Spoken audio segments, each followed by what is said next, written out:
Ya pemirsa, namun di sisi lain pengamat ekonomi Indef menyatakan pemerintah harus meningkatkan kinerja perekonomian yang menyumbangkan devisa negara seperti ekspor dan juga pariwisata.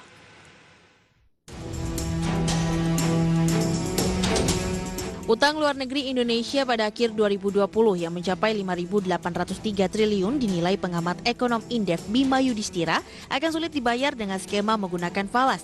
Pasalnya devisa negara dari berbagai sektor unggulan seperti pariwisata dan ekspor mengalami penurunan hingga selisih dari pembayaran harus diantisipasi oleh pemerintah.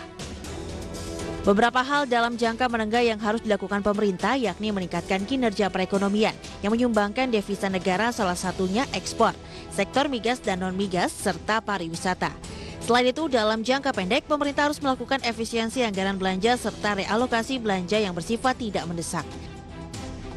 Selain itu, pemerintah harus dapat melakukan renegosiasi pembayaran utang dengan kreditur, seperti penundaan pembayaran bunga ataupun biaya pokok dalam jangka waktu tertentu.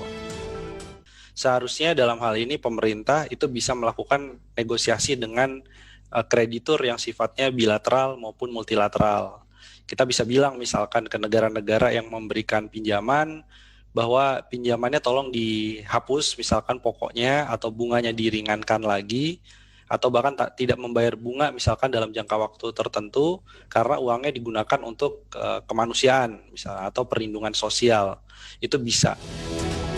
Dengan masuknya kembali Indonesia ke golongan negara berpendapatan menengah ke bawah, renegosiasi ini diyakini bisa dilakukan. Selain itu, pemerintah juga diminta untuk bisa memanfaatkan dana utang luar negeri yang masuk untuk disalurkan ke sektor yang dapat meningkatkan devisa negara. Dari Jakarta, Muhammad Olga, IDX Channel.